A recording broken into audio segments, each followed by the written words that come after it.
இப்போ கலைஞர் அவர்கள் முதலமைச்சர், பாமக அவர்களோட 18 எம்எல்ஏக்கள் ஆதரவு, 34 எம்எல்ஏ காங்கிரஸினுடைய ஆதரவு, ஆட்சியில் இருக்காரு. ஒன்றும் பாமகவினுடைய 18 எம்எல்ஏ ஆதரவு அவருக்கு ஒன்றும் தேவையில்லை. அப்போ காங்கிரஸினுடைய 34 எம்எல்ஏ இருக்காங்க. இவங்க கிட்டத்தட்ட இடைத்தேர்தலாம் ஜெயிச்சு 100 வந்துட்டாங்க. அவங்க 17 தான் ஷார்ட்டேஜ், 34 இருந்தாங்க காங்கிரஸ். அதனால இவங்க இவங்க சொல்ற வாதத்தை ஒரு வாதத்துக்கு வச்சுக்கலாம். ஆனா ஏன் நீங்க அப்ப கேட்கலன்ற ஒரு ஒரு நீங்க அவருடைய வாதத்தையே நம்ம வச்சுக்கிட்டா கூட ஏன் நீங்க அப்ப அதை பெறல? நீங்க வலிமையா இருக்கும்போது உங்கள்கிட்ட ஆட்சி அதிகாரம் இருக்கும்போது இவரே கையெழுத்து போட வைக்க முடியல உங்களால. அப்ப ஒரு உதாரணம் சொல்ல பாருங்க. இங்க அந்த ஒரு காலகட்டத்தில் பல இடங்கள்ல முரண்பட்டு இருந்தார். அரசோட முரண்பட்டு பல ஸ்டேட்மெண்ட்டை வந்து ஐயா ராமதாஸ் அவர்கள் கொடுத்துட்டு இருந்தார். ஆமா, கொடுத்துட்டு இருந்தாரு.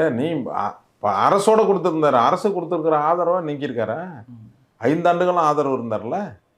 அப்போ அரசுக்கு முக்கியமான கோரிக்கையை என்ன கொண்டு வச்சிருக்கணும்? இதை தானே வச்சிருக்கணும். இதை முதல்ல நிறைவேற்றுங்க. அப்போ தான் நான் உங்களுக்கு ஆதரவு கடிதமே கொடுப்பேன். முதல் டிமாண்டே அதை வைக்க வேண்டியது தானே?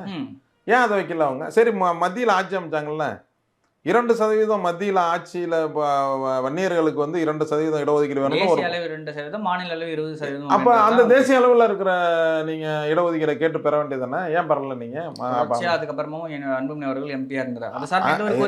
நீங்க மந்திரியா இருக்கும் போதே ஏன் செய்யலன்னு கேட்கிறேன். தெரிஞ்சுதான் எல்லாரும் பல ஆண்டுகள் நீங்க இப்ப உங்களுக்கு 35 வயசு இருக்கும் போது கிடைச்சிருந்துச்சுன்னா இன்னைக்கு உங்களுக்கு வயசு 55 கிட்டத்தட்ட வருது.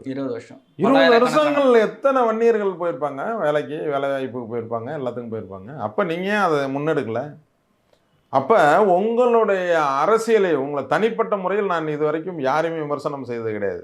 டாக்டர் ஐயா அவர்களை கூட அரசியல் ரீதியாக விமர்சனங்களை முன்வைத்திருக்கேன். அதனால தான் இவர்கள் 2 பேருக்குள்ள பிரச்சனை வரும்போது ஐயா அவர்கள் ரொம்ப கண்கலங்கி ஒரு பேட்டி கொடுக்கும்போது ஐயா அவர்களை நான் நேரடியாக அவருடைய இல்லத்தில் போய் சந்தித்தேன்.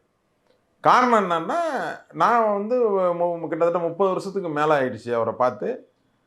அன்றைக்கு வந்து அவர் நேராக தோட்டத்துக்கு போனேன், தைலாபுரம் தோட்டத்தில் போய் அவரை சந்தித்தேன். அவர் என்னை அன்போடு, நான் மாற்று கருத்து இருந்தால் கூட அந்த அரசியல் பண்பு நாகரிகத்தோடு எனக்கு வாழ்த்து சொல்லி என்னை அனுப்பினார்.